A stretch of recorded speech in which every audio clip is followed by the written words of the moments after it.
I know that feeling. How did it go, Dave? It went okay. You did a good job. You really did. I was even impressed. Oh, really? Where were you? Was I in that meeting? Somebody that looked like you. Okay, all right. Well, thank you, Tim. Like I said, the only thing that I try to do is to make sure that people don't get lost in their stories, and if it start rambling too much, to try and find some kind of a smooth segue to bring it back to the book. You got to be the tough guy. Yeah. Once in a while. Yeah. No, it was good. I thought it was a great meeting. Oh, well, great. Good. Well, our side of the table was laughing, but the other side wasn't laughing a lot. Not that I would take that personally, but I can see that. Oh, there's Chris. Hey, Chris. Hey, Chris. 2 weeks in a row. Yeah. Hi, everybody. Hi. Yeah, when Tim came back yesterday, Dave, he had glowing reports. Oh, really? Yeah, honestly, he said, wow, Dave did a great job. Well, honestly, like I was just saying, if you try to do too much, it just turns into a bad thing. So you just kind of stand back and just, you don't, well, yeah, anyway. Glad you enjoyed it, Tim. Yeah, well, if I was in my ego mode, I'd be thinking, well, didn't he think I was going to do a good job? I hadn't even thought of that, but thank you. Sorry, I didn't. I shouldn't. Jasmine, we found out what was wrong last week. Apparently, I told him. Oh, you did. I told him it wasn't even your fault. So you guys just need a new camera? Well, I need a new wire for the microphone. We use somebody gave us a $200 microphone, but the wire doesn't work. It's a nice microphone. Wow. The wire's a little bit iffy. So if at any point our volume goes out, let me know and I'll switch microphones or something. Don't pay any attention to the guy from Portland, Oregon. Or like last Tuesday or this past Tuesday when the whole screen went green and I guess I disappeared. I don't know. I guess you guys didn't see me, right? No, they had you on gallery view, so they were able to see you. Oh, it's just that in the replay, you were not available. Yeah. Oh, okay. Yeah, we saw you the whole time. Mm-hmm. Yes. Oh, I see. In gallery. Okay. Okay. Interesting. The sound has to be, I guess, a certain way to pick up what it needs to pick up, and it wasn't because of the sound, the volume. Anyway, enough technical stuff. Let's actually try to have a meeting. Let's look at, today we're going to be looking at the word grievances. Interesting word. I've been thinking about it, looking it up, all that sort of thing this morning, and what it means to me. I'm curious what it means to you guys compared to the word judgment. And then, but first let's get quiet. We'll look at page 150 in the workbook. Is your seat all the way up? You went more. Page 150 in the workbook. It's actually lesson 85. And I'm going to do the first two paragraphs. And it's about our judgments, our grievances. Actually, their purpose is to hide the light of the world inside of us. If our true function is the light of the world, then what does that experience look like, feel like? And if we're not having that experience, it's simply because there's a grievance, a judgment in there, and we're hanging on to it. And probably most of the time, at least for me, I'm minimizing it. I'm not saying how much I'm invested in that grievance or that judgment, and I play it down. And then I don't even work with it. It's not like I took it to Jesus, take that illusion to the truth. But rather I just go, well, it's not such a big deal and I can handle it and blah, blah, blah.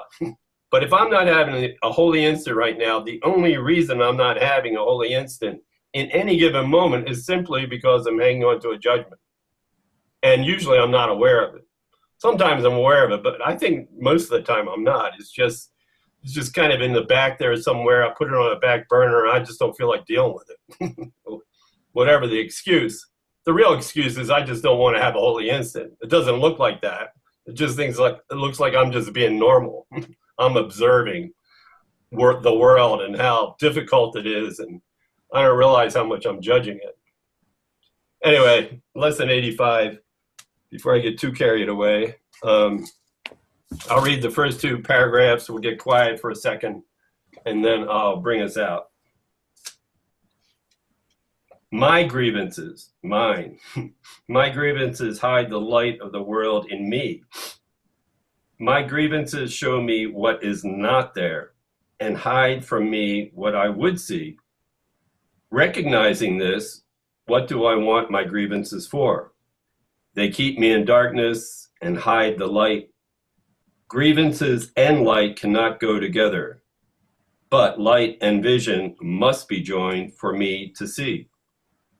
To see, I must lay grievances aside. I want to see, and this will be the means by which I will succeed.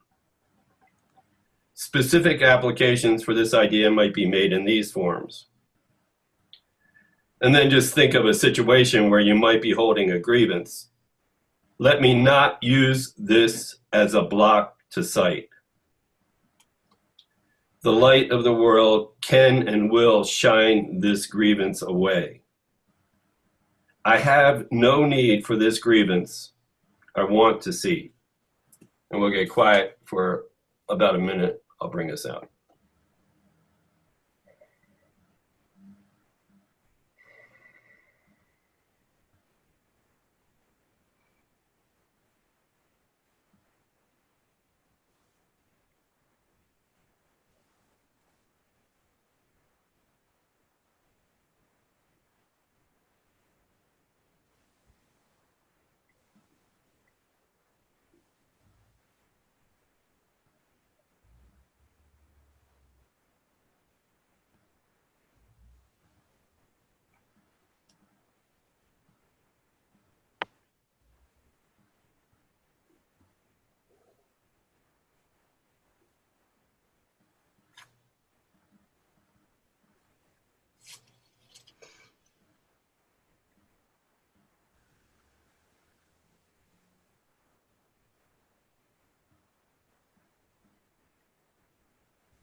And gently come back.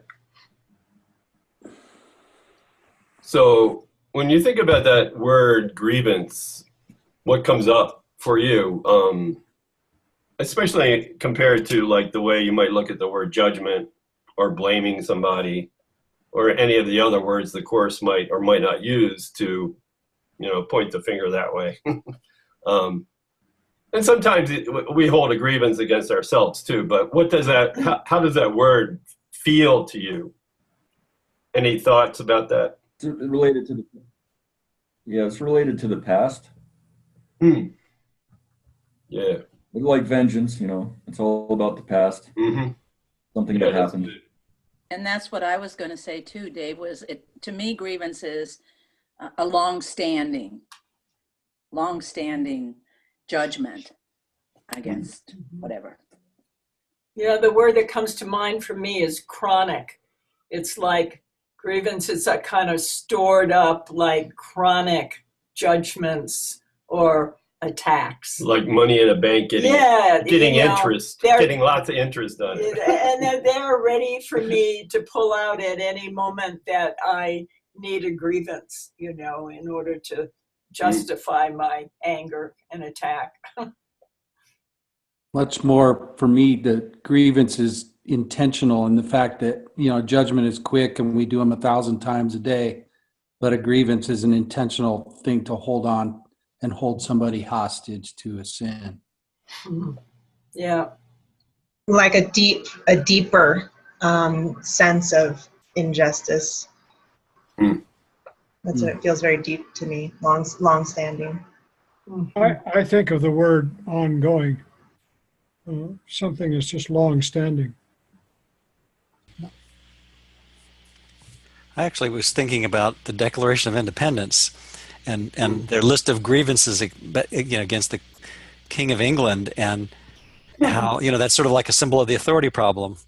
And, that we want to break away from the the parent, And anyway, I actually just brought it up on my screen, and I don't see the word grievance in there, but it's certainly a list of grievances that, but what a interesting symbol for, and I agree with what everyone else said too as well, but I was just thinking, wow, that's a great symbol for, the tyranny that we actually are projecting, that's really an internal abuse that didn't happen.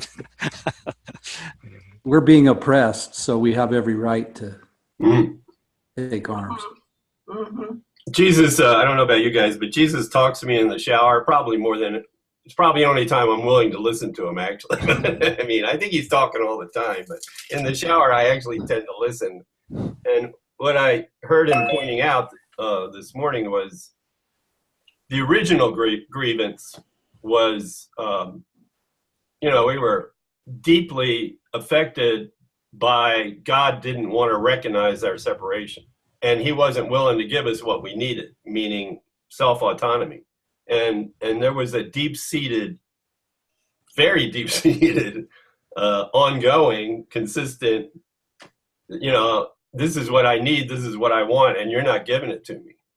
And then that grievance gets played out in all our special relationships in time and space. I mean, all the grievances are the king won't give us our self-autonomy. Somebody that I'm in a relationship with, even legally, a grievance in court is like, I'm a victim of this thing, this entity, this person not giving me what I need. And it's a deep-seated, deep-rooted sense of blame. And then I was thinking, as everybody was sharing, I think Jesus really wants us to get in touch with, in these lessons from whatever it is, 68 all the way up to 90. There's like 23 lessons. He does not use the word judgment. Well, he might, but not very often. But he uses the word grievance in lessons 68 through 90 about 100 times. And he's really, and the really weird thing that I didn't know till this morning is that this is the only place he uses that word. He doesn't use it anywhere else in the course. It's only in these lessons from 68 to 90 that he's using the word grievance. And I think he really wants us to get us to look at.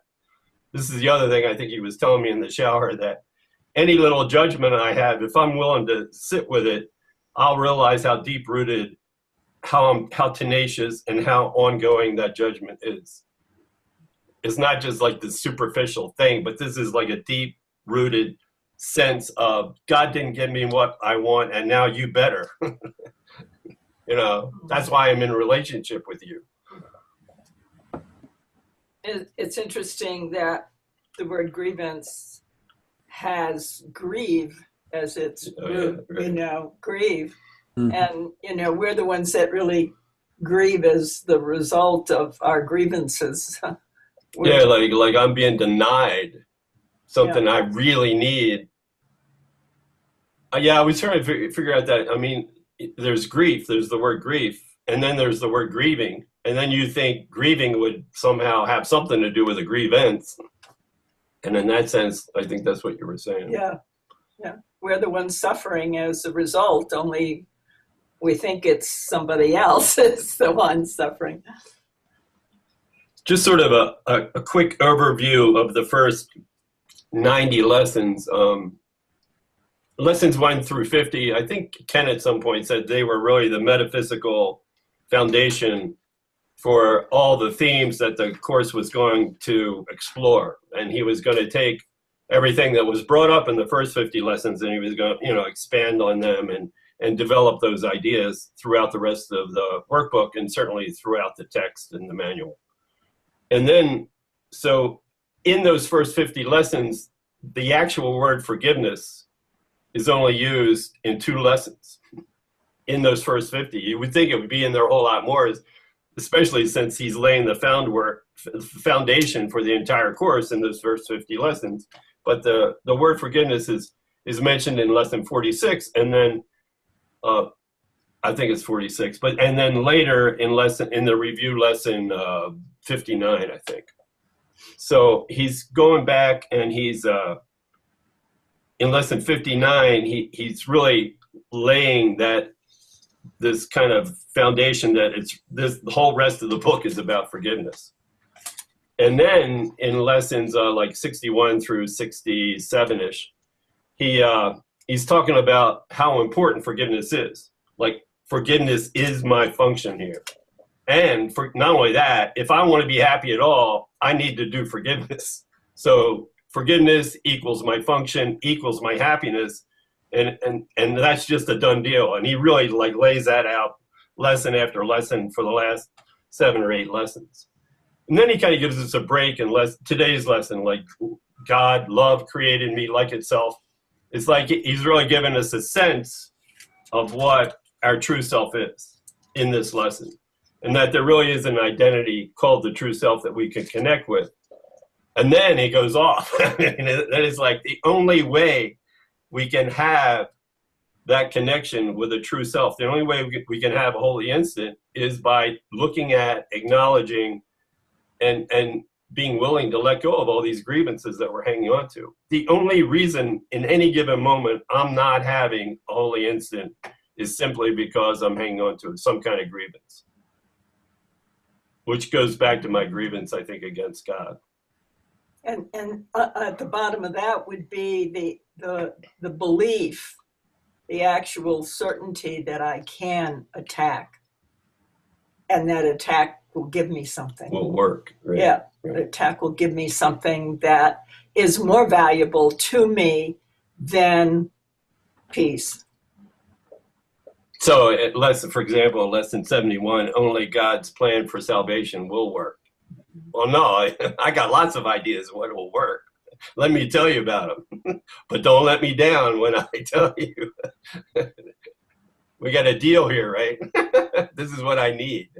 We're going to trade off.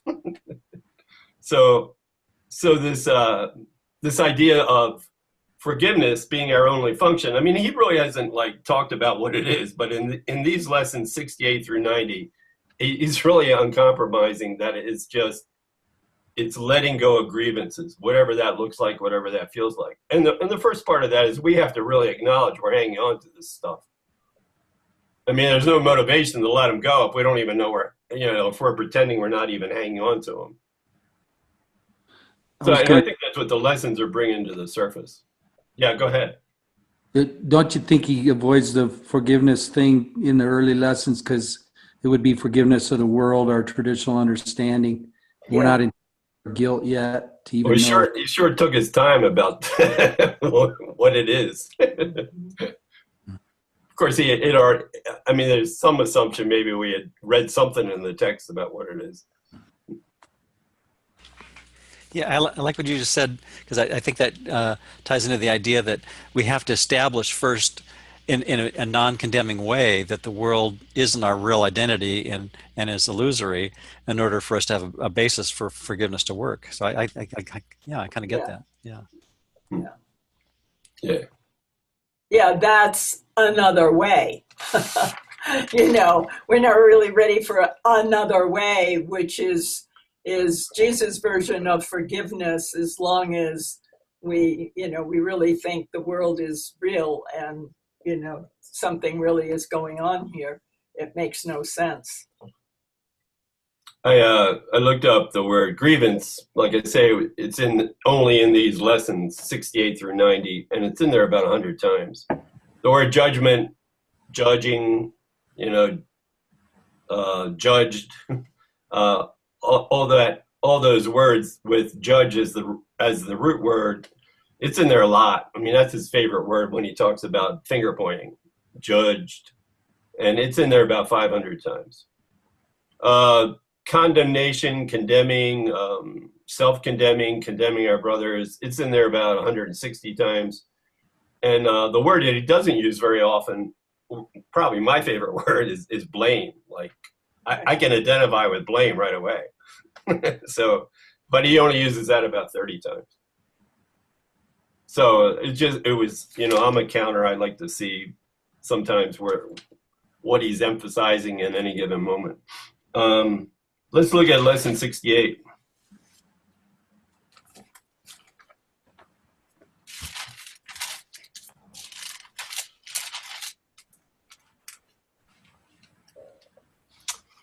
And he really kind of just, he really lays it down in these next few paragraphs, what grievances do, why we hang on to them. And then I think it's in this series of lessons where he really begins to, in terms of a meditation that we might use or a prayer, he literally, and including in this lesson at the end, he asks us to basically visualize our brother and say this prayer to him, like, I'm willing to let go of this grievance against you for both our sakes. I mean, he's really like identifying that I've made the other guy the issue, and I'm willing to look them, you know, metaphorically in the eye and tell them, I don't want to lay this guilt on you anymore because I'm laying it on me. And so, yeah, Jeannie, you want to read that first paragraph? Okay, love holds no grievances. You who were created by love, like itself, can hold no grievances and know yourself. To hold a grievance is to forget who you are. To hold a grievance is to see yourself as a body. To hold a grievance is to let the ego rule your mind and to condemn the body to death. Perhaps you do not yet fully realize just what holding grievances does to your mind. It seems to split you off from your source and make you unlike him. It makes you believe that he is like what you think you have become. For no one can conceive of his creator as unlike himself. Any thoughts on that, Jeannie? I'm still doing lesson 67. Love created me like itself. Oh, you're still doing the nice one. I don't have time for that. Get it over with. Oh, dear. So you like that lesson? Yes, yes. It's a nice lesson. Well, it's like I make an identity for myself by attacking and saying I'm capable of attacking. Now I have a quality that God doesn't have. So I'm different from God, but now I project onto God and say that he's like me and that he can attack and he's going to come after me and get me. But it separates us in who's the first cause here. Go ahead. I was just going to say, to me that also echoes how formal religions require to have a schizophrenic, vengeful God in order for their religions to hold together, because without that, what would be the draw? Yeah. I mean, it's a masochistic draw, but that's what the ego is attracted to, right? So, yes. Yeah. Yep. So this is just for Jeannie. I want to back up to page 113. She's making me do this in paragraph 4, and he says, we may find it necessary to repeat the idea for today from time to time to replace the distracting thoughts. And it doesn't tell us exactly what they are, but anything that distracts us from this experience where we can see a blazing light, where we can have this experience of our one true self. And the only thing that's keeping us from doing that is that we need to replace the distracting thoughts, i.e., I think grievances, that's what he's developing here. What are the distracting thoughts? So it's not so much that I have to run around affirming I am light of the world, but the only thing keeping me from having that experience, once again, are all these grievances that he talks about extensively, these distracting thoughts that are keeping me in any given moment from having that experience. It was interesting to me in that second sentence on love holds no grievances.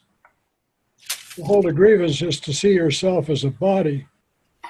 To hold a grievance is to let the ego rule your mind.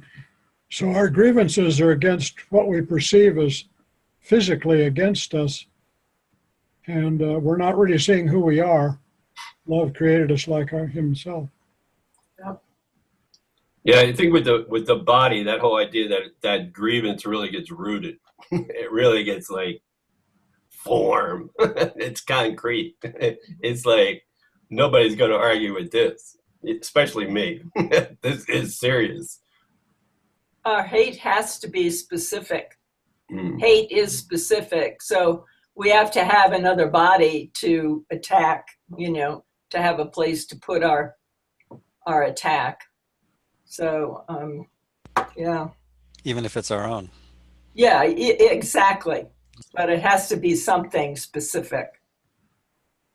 And that certainly is a distracting thought from, say the least, from this experience of having this identity as one son of God, one innocent son of God. And then that next lesson in that to hold a grievance, this is paragraph 1, line 4, to hold that grievance. First he tells us to hold a grievance is to see ourselves as a body, and then to hold a grievance and to see ourselves as a body. The purpose of that is to let the ego rule our mind and then condemn this body that we're identifying with to death. Of course, if we're disconnected from our mind, we don't have any idea that's what's really going on. We just think we have a valid grievance here.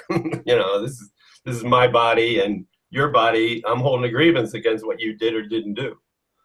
So it makes it really concrete. It keeps me distracted, very distracted from certainly my true identity as one son, not to mention distracted from any kind of experience that internally I do have a mind and I'm choosing the wrong teacher. I just think, I'm observing details here in the world. This is what's happening. Not I set this all up. Not I'm responsible for what I see, and certainly I'm responsible for how I'm reacting to it. It's interesting to me that it says you want to condemn the body against whom you're holding a grievance to death. What you really want to do is just whatever you have a grievance about, you want it to go away. And wanting it to go away is really condemning it to death. Mm-hmm. You want it to go away rather than release it from my own mind. We put it out there. Mm-hmm. And that whole idea that as a body, it's going to eventually die. I mean, that's always the end result. Like any situation, even drama I'm in, your body's going to die, my body's going to die. So there's always this sense of the other shoe's going to eventually drop and even eradicate all the drama that we're having. I don't get even to carry this grievance with me. I mean, my body's going to croak. Well, maybe. If there's a body on the other side, then maybe I can carry it. Anybody see that movie, What Dreams May Come, the Robin Williams thing? It gets pretty dark on the other side, according to that movie. I mean, it gets really dark. David Delaplane, you want to read paragraph 2, please? You shut off from yourself, which remains aware of its likeness to its creator. Yourself seems to sleep. The part of your mind that weaves illusions in its sleep appears to be awake. Can all this arise from holding grievances? Oh, yes. For he who holds grievances denies that he was created by love, and his creator has become fearful to him in his dream of hate. Who can dream of hatred and not fear God? I think he's describing the original grievance. Like, we separated from our father. We believe we did. He didn't recognize it, respect it, honor it. And so we hold that grievance against him. And then it gets flipped around. So not to hang on to that would be kind of silly, but rather than let it go, now we believe he's the one that did something terrible to us. And we have every right in the world to hold a grievance against him. And then we, like I think what Bruce and Lynn were talking about, then we build religions where God's coming to get us. Or entire universes. I was thinking that as you were saying that, it's like, and I like the humor in the exclamation point. Oh yes, like big time. Oh, yeah. You made a whole freaking universe. Yeah. just to reinforce your grievance and victimhood status. To make a point.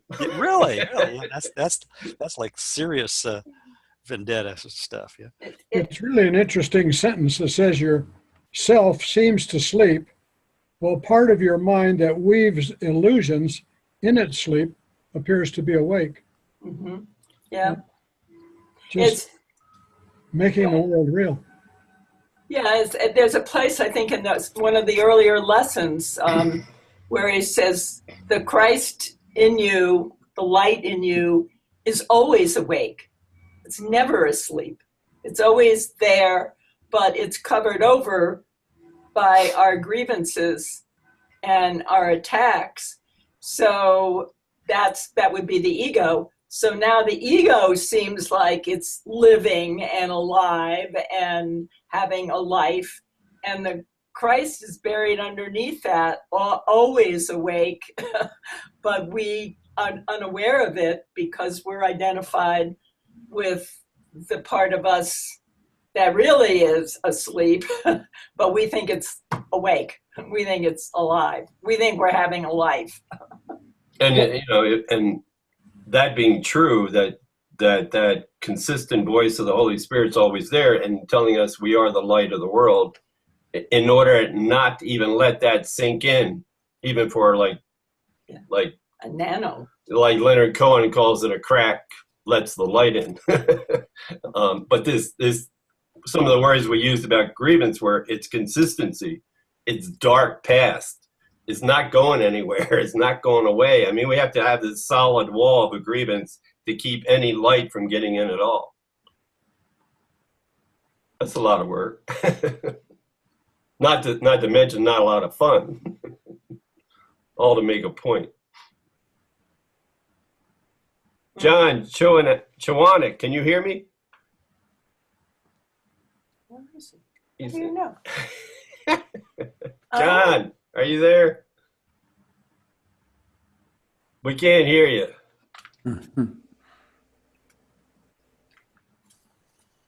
I can't unmute him either.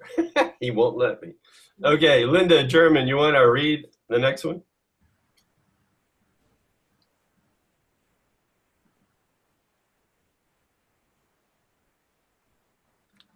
It is assured that those who hold grievances will redefine God in their own image, as it is certain that God created them like himself and defined them as part of him.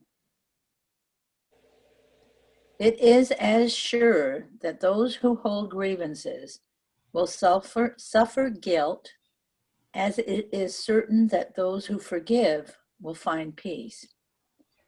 It is as sure that those who hold grievances will forget who they are, as it is certain that those who forgive will remember. Thoughts about that, Linda? Well, the thing that it is as sure that those who hold grievances will suffer guilt. And to me, what that brought up was, as we were talking about, it goes all the way back, I mean, way to the beginning, and with our first grievance with God. But that it's going to make you suffer. You know, I mean, if you're holding a grievance, they go hand in hand. You're going to feel pain. You're going to feel separate from our brothers and from God. And that's just the way it is. There's no gray area about that. If I hang on to my grievances, I'm not going to have peace. And it's very hard to let go of those grievances.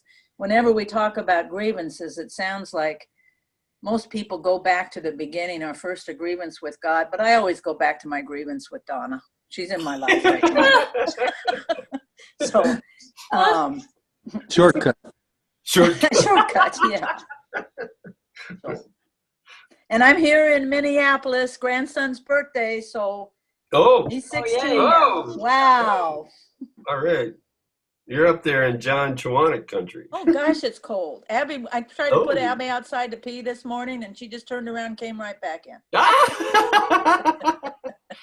Do you know how warm it is here? Do you want me to tell you? I haven't looked yet. How warm is it? 65 today and tomorrow. Yeah, I think it's about 19. Kind of nice. I think the high is 27. Just think, I used to live here. Woo. Oh, yeah. I'd have a grievance about that. So this, which is why we can't let the grievance up. I mean, it is as certain that those who forgive will remember. So if I start letting up on this grievance, I mean, from the ego's point of view, that's evaporation time. I'm not just going to die. I'm just going to evaporate. It's interesting in this that it goes back and forth between holding grievances and forgiving. If you hold grievances, this will happen to you. If you forgive, you'll be released from that. There's a lot of back and forth there. It's real uncompromising. It's like you can't be half pregnant. You can't be half grieved. You start having the grieve, you're in trouble. You're on your way to letting it go. You got to go back to full grieving.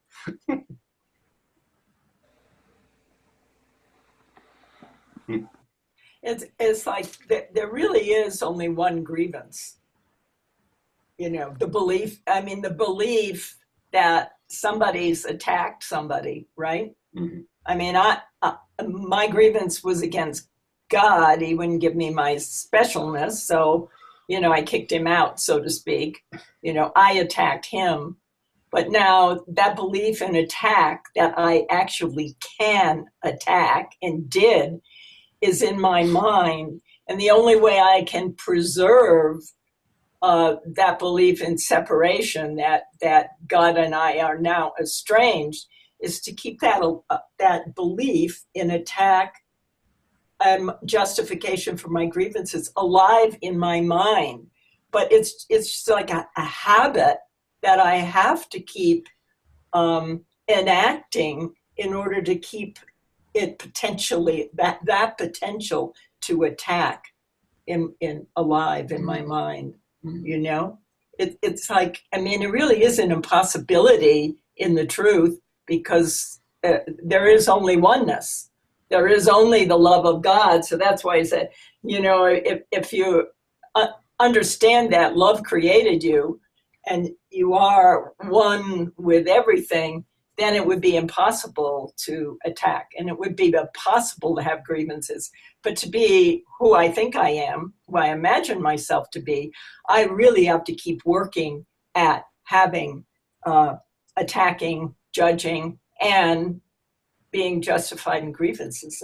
It's like, I don't know if anybody else sees it as kind of a habit, but we got to keep the whole thing going, or it's all going to crumble. It's all going to fall apart. Lynn, go ahead. I was just going to ask a question, Lynn. Grievances don't necessarily need to be against an individual, though. I mean, like, you can have a grievance, I got to go to work. I could have a grievance, you know, poor me, and nothing ever goes my way, you know. All of that is tied into it too, right?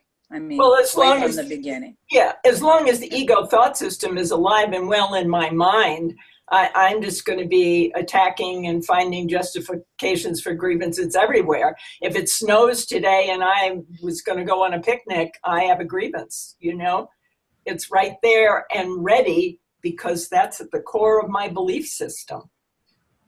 I was thinking, as Linda was saying, that every special relationship we have has at its root some kind of grievance, either, you know, a grievance being nurtured, waiting for the other shoe to drop, or an obvious conscious grievance. Special hate, obvious.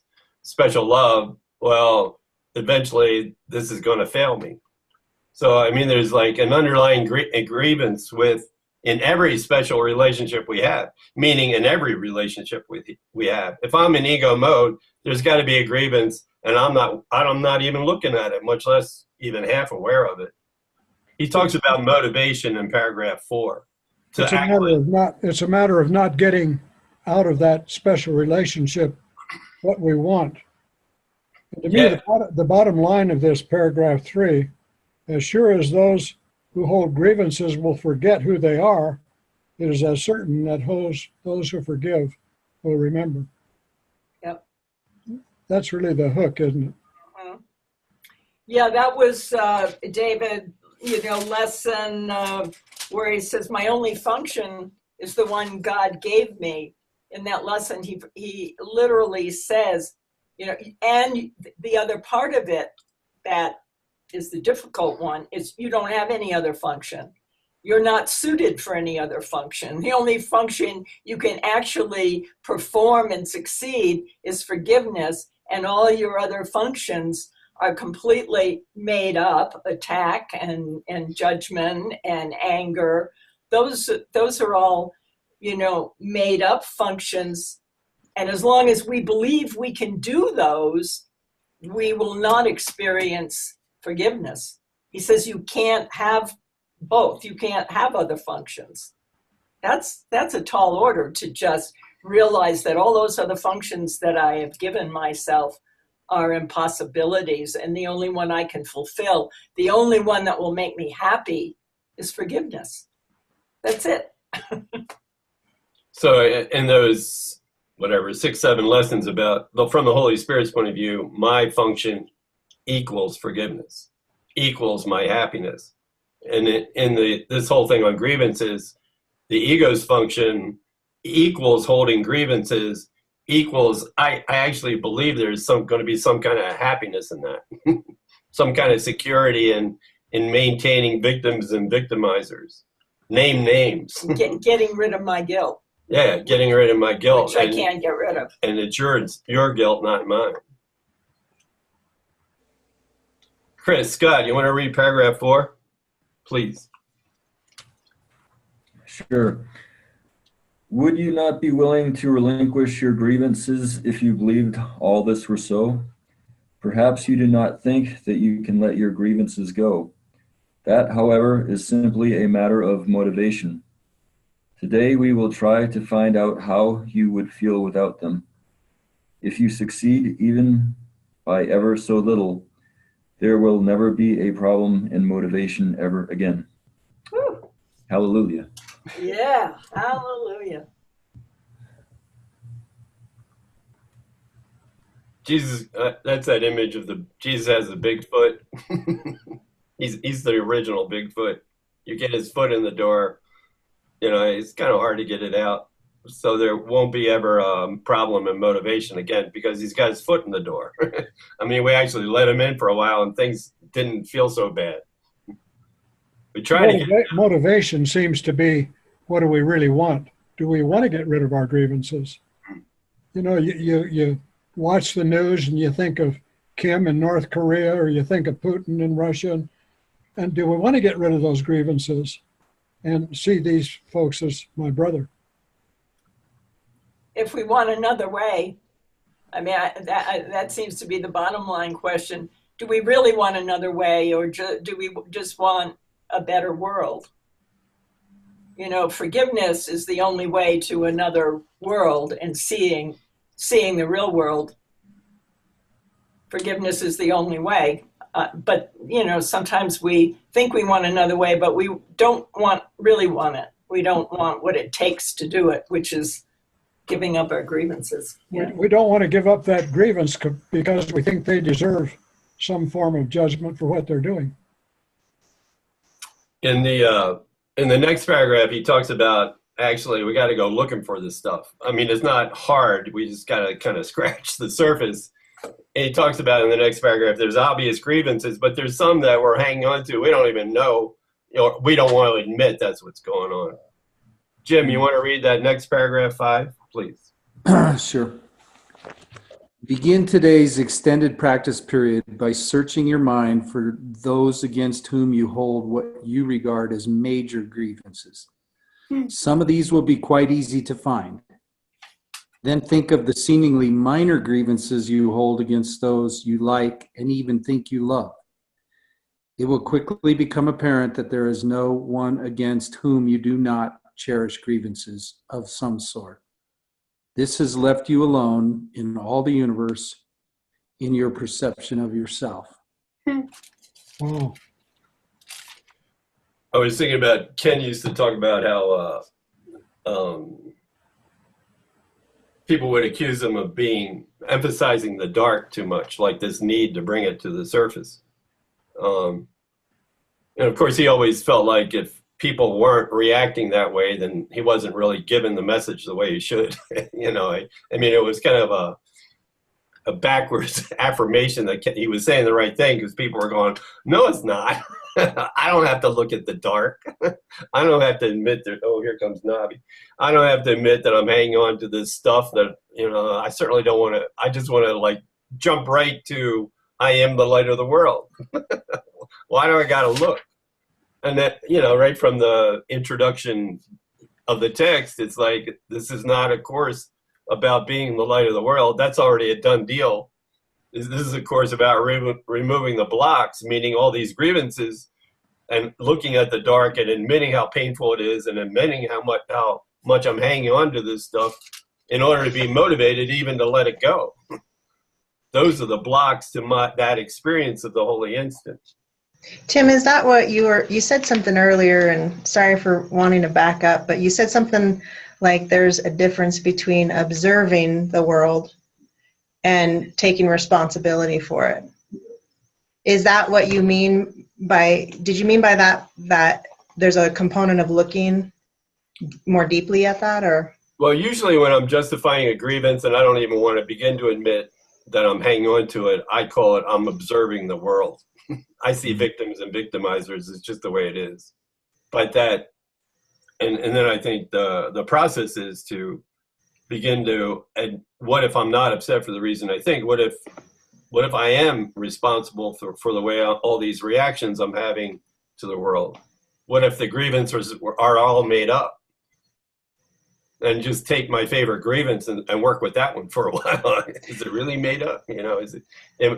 I justify it by just saying I'm observing how the world's full of victims and victimizers, and I don't want to even admit how much I'm reacting to it. Doesn't it always come down to what purpose it's serving?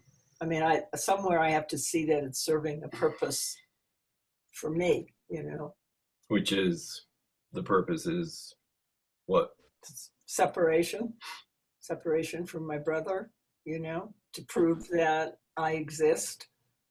But I have to see it for myself, It has to be an experience of self-inquiry, like what am I really doing here? Why do I want this? What is this giving me?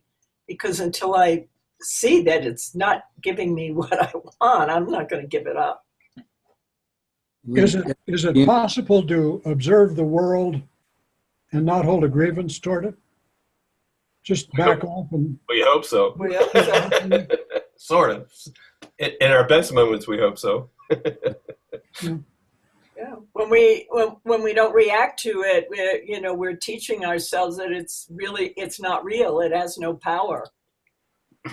And Right. that we have to learn that it has no power. Ultimately, the whole thing will have no power, and it will disappear ultimately. But first of all, it will have no effect on us at all. we'll stop looking out there for justifications for anger and grievances. It just won't have any meaning. Right. Yeah, so I think, David, absolutely. I think if you see the world as separate, then you are holding a grievance. If you think it's outside of you, but if you see it as part of your mind, Yep. then you're okay with it. Yeah. Yeah. That's important. That's a good word. Yeah. So simply observing it, you're saying, Chris, that you're still seeing it as something separate, as opposed to bringing it back into the mind, taking responsibility for it that way, knowing that it is only because of a decision I made. Right. If you see it as yourself, you're right, being responsible for it. Okay. You're not attacking it. So you're not having a grievance. But if you think it's outside of you. The image I had the last couple of days is standing in front of a mirror and looking in the mirror and not realizing it's a mirror, but I see my father, or I see whoever it is I'm having a grievance with. And I have no idea it's a mirror, much less that image in that mirror is a reflection of me. So the blocks in me, I don't want to even begin to admit it might be a mirror, and that the what I'm reacting to in the mirror might be an outward picture of an inward condition. But there's some sense in the process that Jesus is standing next to me and looking in the mirror with me. And if I'm willing to see past my father's, in this case, my biological father, if I'm willing to see past and past his quote unquote sins, that I felt like, like we all do, and then willing to see the light in him, that just, because it is a literal reflection of me, not only will I see the light in my father, I'll see the light in me, because it is me. I mean, it's this collective us. He's me, I'm him, and we are one, and we are all together. The Beatles song. Cuckoo, cuckoo. There's a delightful movie out there called Call Me By Your Name. And, looking at, for example, your father in the mirror and calling him Tim would be, an example of that idea, because, it's breaking down the belief that that's somebody different out there. We're the same. Jim, did you have something you're going to say before? Well, I was going to say, in the beginning, when we were defining grievances or giving our thoughts, what came up to me really quick, which may be why it took 60 lessons to introduce the whole thing, is it's all about willingness. You could replace willingness to, like we can't mask it over as something pretty, like, oh, we just don't want to practice today or whatever. It's like, I really am willing to see hate, death, whatever, destruction, and not the peace of God. So it's actual decision. But it doesn't look that way to me when I want to hold on to the grievance. But and then another sentence that caught my mind was the one that says, you think of seemingly minor grievances you hold against those you like or even think you love. Talk about special relationships, and we all have people that we're close to, that we love, that we like, and yet there are little things that maybe irritate us with that person a little bit. That's holding a grievance, isn't it? The slightest irritation. Yeah, right. I think it's the tip of the iceberg, which is what Jim was going to say. The slightest irritation is covering up of what? How's it go, Jim? The slightest irritation. I can't remember the second part. Well, it's something about covers a mountain of fury or something. Intense rage. It's over the top. It's not good, whatever it is. Intense rage. There's no hierarchy among illusions. Tim was talking about special love, special hate. I got an interesting perspective on that. Special hate is, of course, always, we're looking at the past because we have to reconjure the hate, the scene up again to be mad. And then special love is always, you're going to fail me in the future, right? The shoe's going to drop the other foot. So it's like, all I see is the past again. Eventually we'll have an experience that time isn't real as much as all this isn't real. But I mean, you know, to us moving as bodies, we're moving through time and space. So we think time's pretty real. But so I mean, eventually, yesterday I was at a meeting and it seemed like they were emphasizing, not your meeting, Dave, your meeting was perfect. But I was at another meeting where they were emphasizing this looking at and having experience that time wasn't real. And I'm thinking, well, that's a cosmic leap. I'm not sure I can do that. But at least I can look at the purpose of time is what we were talking about earlier, is the way guilt's maintained, the way this grievance is maintained, is I think there's a whole past, you know, of my father doing this stuff. I mean, there's history here. And it's real. Yeah, and it's very real. So the whole purpose of time from the ego's point of view is to keep the grievance going, keep the guilt and the finger pointing going. Take that, King George.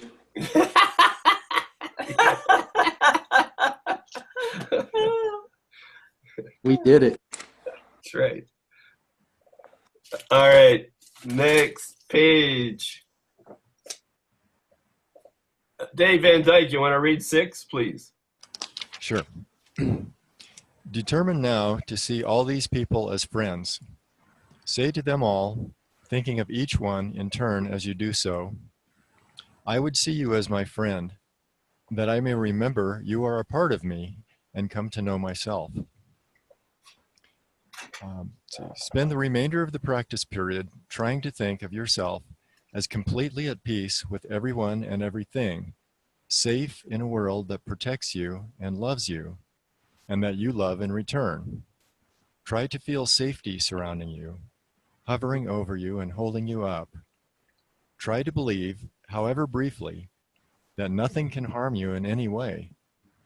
At the end of the practice period, tell yourself, love holds no grievances. When I let all my grievances go, I will know I am perfectly safe. So I was thinking about that line 3. I would see you as my friend, Donna, that I may remember, you know, whoever our favorite, you know, whatever issue is, I would see that as my friend. I would, and to look that person in the, you know, in our mind's eye and be willing to say that to them.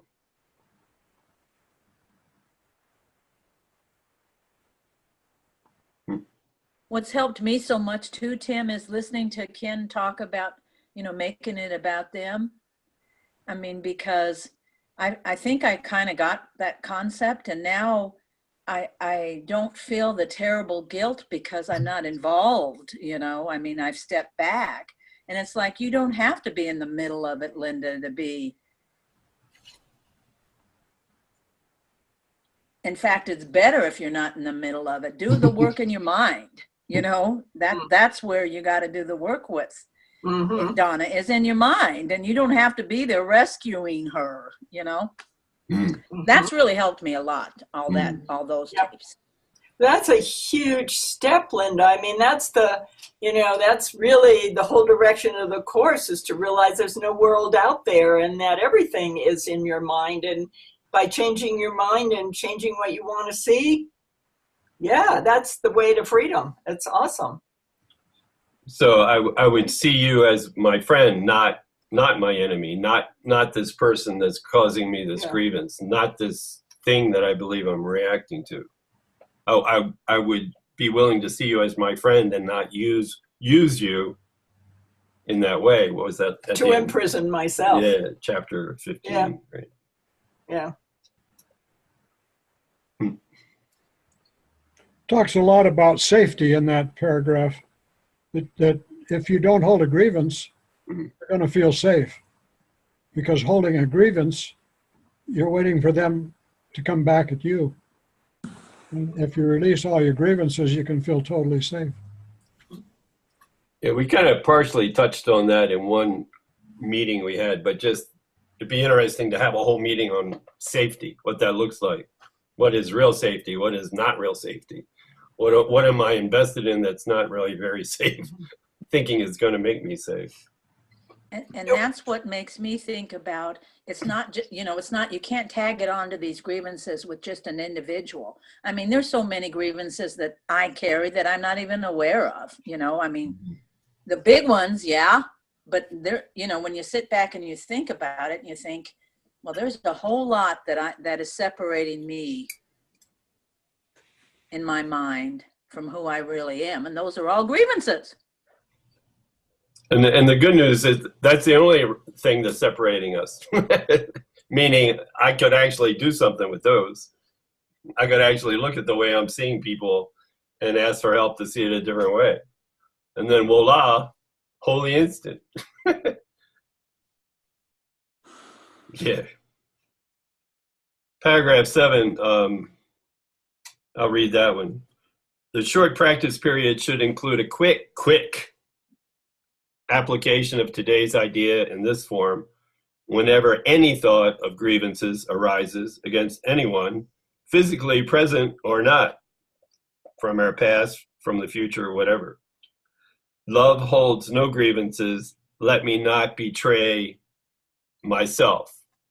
That self that he was talking about in the previous lesson, that Jeannie likes so much. In addition, repeat the idea several times an hour in this form. Love holds no grievances. I would wake to myself by laying all my grievances aside and wakening in him, in that true self. Any closing thoughts or ideas? I just had one earlier when we were kind of talking about the grievances, sort of like picking up a sword. One of the metaphors that Jesus, I was thinking that the ego has several strategies, and the first one is to try to complete denial, which of course this is a course in denying the denial, and by trying to make it invisible, and then if that doesn't work, the backup is, well, let's just make it a little less noticeable. Like maybe a sword light with half the obvious blood or something like that, But but in either case, it's almost trying to get us out of our mind, isn't it? And to keep us from looking at the nothingness that's really behind it. Yeah. Yeah, quick, wash the blood off the sword so I don't really realize what I just did. Water it down quick. And turn on that invisibility shield again so I don't see it. It's in my hand all this time. I'm not even holding anything. Exactly, yeah. As a closing meditation, I was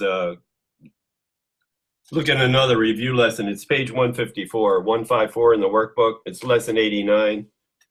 And it's paragraph 3 and 4. Let miracles replace all grievances.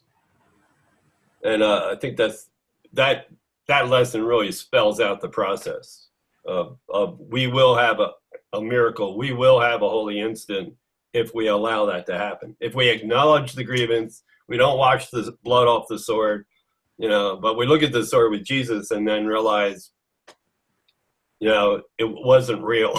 not ignore that we actually thought we were holding one, but that the sword itself wasn't real. And what they did and what I did didn't affect who we truly are. So you want to read that paragraph? Sure. Let miracles replace all grievances. By this idea, do I unite my will with the Holy Spirit's and perceive them as one. By this idea, do I accept my release from hell? By this idea, do I express my willingness to have all my illusions be replaced with truth, according to God's plan for my salvation? I would make no exceptions and no substitutes. I want all of heaven and only heaven as God wills me to have. Useful, specific forms for applying this idea would be, I would not hold this grievance apart from my salvation. Let our grievances be replaced by miracles. and name. Beyond this is the miracle by which all my grievances are replaced. And we'll get quiet for a minute. I'll bring this out.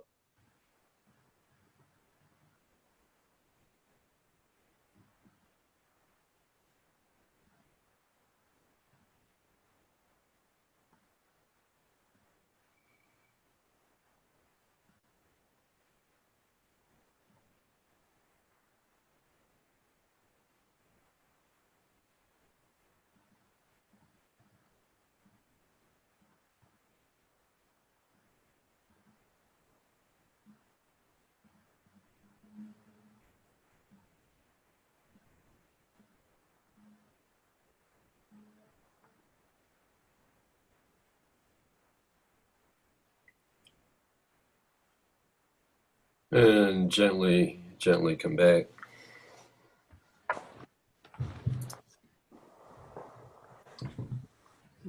Very good, guys. Thanks.